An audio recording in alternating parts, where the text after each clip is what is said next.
welcome to Everything Jacks Real Estate. My name is Justin. I'll be your host. I'm with the Rookie Per Home team. And our channel, as you guessed it, we talk Everything Jacks Real Estate. Now in this video, we're actually going to be going over the market update report for the Jacksonville beaches and Jacksonville Southside area as it pertains to July of 2023. Now we're going to be going over the amount of active homes, the amount of contracts we saw, the amount of solds we saw, as well as go over the days on market and the absorption rate as it pertains to where we're actually seeing home prices go to and homes on the market go to, as well as how many homes we're seeing on the market. So when I come back, we're going to be going over all that great data, so definitely stay tuned. All right, welcome back. So before we get into this video, don't forget to like this video, subscribe to our channel, and ring that bell so you get notified when there's content like this in the future. All right, so as we get started, we're going to go over the pending to list ratio. Now what the pending list ratio is it's going to measure the amount of homes that went under contract in relation to the amount of homes that were active or are active in the Jacksonville Beach and Southside area. So what you're going to see here is you're actually going to see that we had 267 homes that went pending. You're also going to see that we had 469 homes that are still for sale. This left us with a ratio of 36.3%. Now what this means is we have 36% of the homes that were available went under contract in July. The higher percentage, the slightly heavier is this being the seller's market. Now how does this stack up to previous months? Well, in June, that percentage was 38%. So we're actually seeing that pending ratio go down some, which is not a bad thing if you're a buyer, but also not a bad thing if you're a seller, because it's still a very healthy ratio to make sure you get the best price possible on your home, despite maybe rates being a little bit higher right now than they've been in quite some time. Now you're also going to see here, as we take a closer look, is you're going to see that homes between $400,000 and $600,000 were the median amount of homes that were under contract in July. We're also going to see that homes that were active in July, that median price was also $600,000. The reason why it's $600,000 is because that tends to be the price point that you're going to see for many homes in this specific area. And so it does not surprise me when I see that be the median pending price and median listing price. Now, when we look at the median list price for all properties in the market, it was actually $625,000. So even though the most homes on the market were between $400,000 and $600,000, the price point wise that was really right in the middle was $625,000. Now as we continue forward, you're going to see here in this graph where this graph measures properties for sale in relation to contracts pending. Again, kind of going into that whole pending to list ratio, just putting it into a different context. So as you can see here, we actually had obviously more homes for sale than we had pending. However, the biggest thing to take from this graph is as those two lines are to come together, what that will tell us, if it does happen, is that we have an influx of buyers in the market and they're starting to catch up with whatever homes are on the market for sellers. Now, if those lines are to separate some, it means that we might be having some buyers pull back, as well as an additional amount of sellers coming to the market. So when that happens, you sometimes will see prices come down some and days on market go up. So definitely something to kind of take into account as we look at future months videos. Now, as we look here, you're going to see a total of 1,297 contracts closed in the last 6 months. Now that number is big because of the fact that we're seeing that number increase month over month. Now in June, we saw that number was closer to about 1,200 and some change. And so even the number hasn't increased much. What you're going to see is you're going to see that number constantly probably increase the next couple months, because we're starting to get rid of that November, December, January, those slower months in terms of real estate, data for the beaches and Southside area. We did see also that for that area, the median sold price was in that $400,000 to $600,000 range at $470,000. You're going to see that number be a pretty common theme as we go through the rest of this video, that $400,000 to $600,000 number, just because, like I said, that's the most popular price point for most homes in this area. Now, we also saw that there was a total of 232 homes that failed to sell. Now, failed to sell, again, it can mean many different things. It could mean that perhaps the realtor who's listing it didn't use the right pictures, or didn't put the right kind of data in to get buyers interested in it. It also could mean that the seller may have had it overpriced, or the condition didn't match the price. And sometimes it's just the seller decides they don't want to sell anymore for many different reasons. So definitely a number to key into, but to give you an idea, 232 is not too high, it's not too low, to where it doesn't really affect you as a seller or you as a buyer. And by the way, don't forget, leave a comment in the comment section below if you have any questions as we go through the rest of this video. The biggest thing I like to always be able to take away is be able to help answer any questions you may have about the beaches and Southside area. As I mentioned, it's a very popular area. It's a great destination area because of schools, because of how central it is, the restaurants, the fact that you're not too far off from the beach, from the highways. So definitely, if you have any questions about Jacksonville as it pertains to that, definitely don't forget to leave a comment down below. Now, as we continue to move forward, we're going to be looking at the median days on market. Now, what you're going to see here is that the days on market increased tremendously when you're talking about for sale homes in relation to homes that actually sold. Now, the reason for that is the homes that actually sold were probably priced pretty fair, probably had a pretty good condition, obviously, as we discussed, in a good location.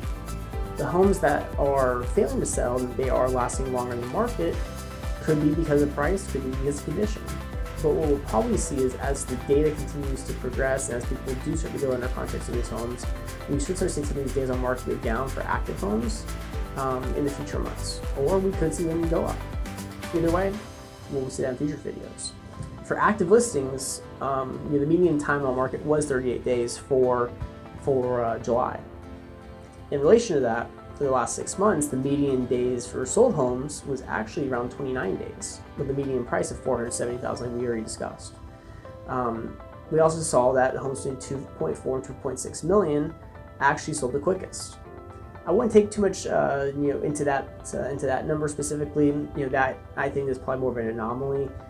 Typically, those higher price homes take longer to sell, but when you only maybe have a couple of them hit the market in a 6-month stretch, and maybe they were really great condition, and you just had a buyer ready to go on it, it can kind of skew that data a little bit. Now, when we break it down more to the monthly data, we actually saw that the days on market actually was closer to 19 days, which actually is less than the 6-month number. Now, 19 days is it's a pretty good time frame. We did see days even shorter than that during the COVID craziness, so to speak.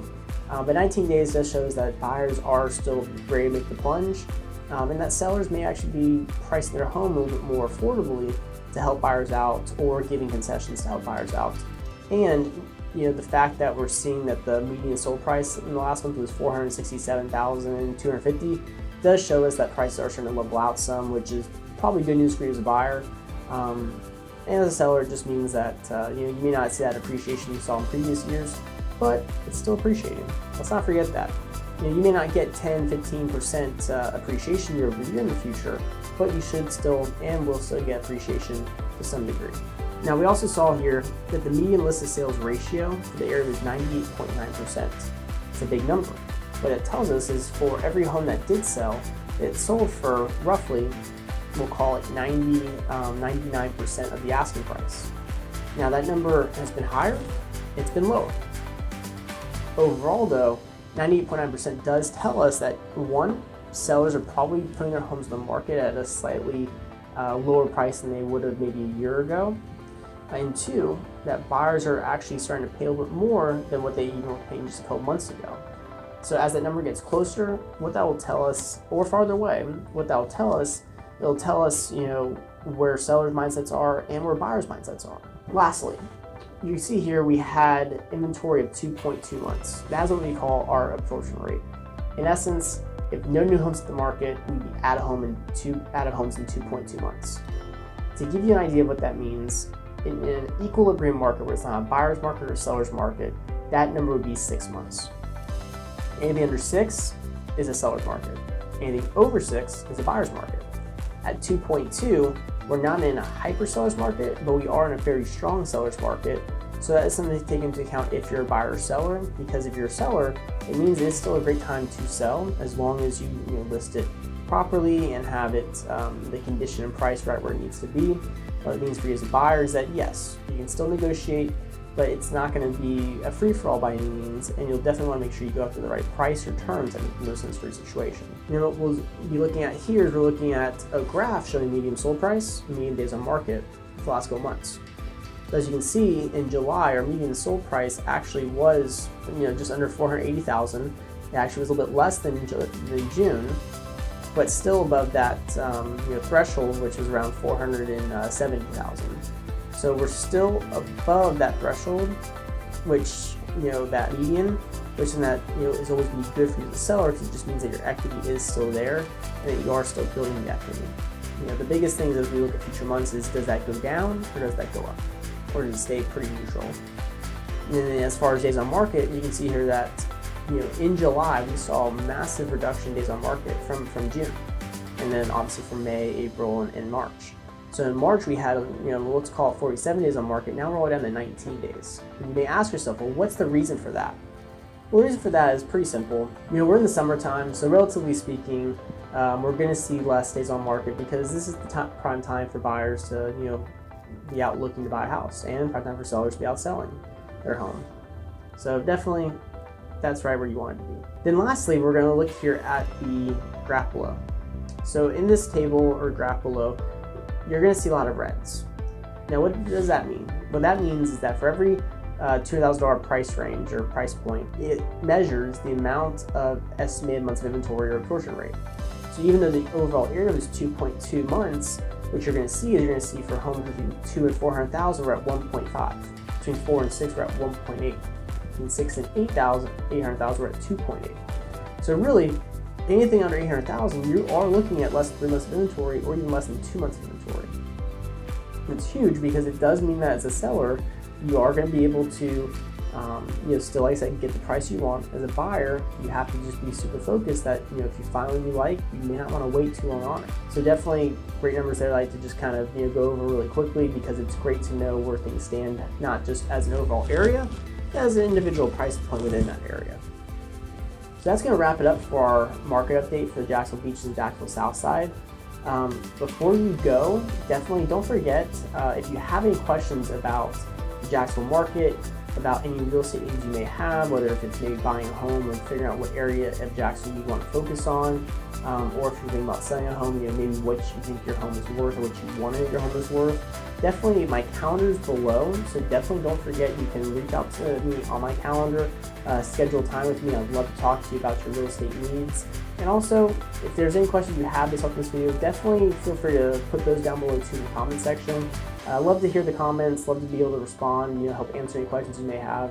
That's the biggest thing is, my job is to make things easier for you as an audience, especially as it pertains to if you are thinking about buying or selling in Jacksonville. So let me do that, and I'm always going to be here to help. So until next time, I'll talk to you guys again soon.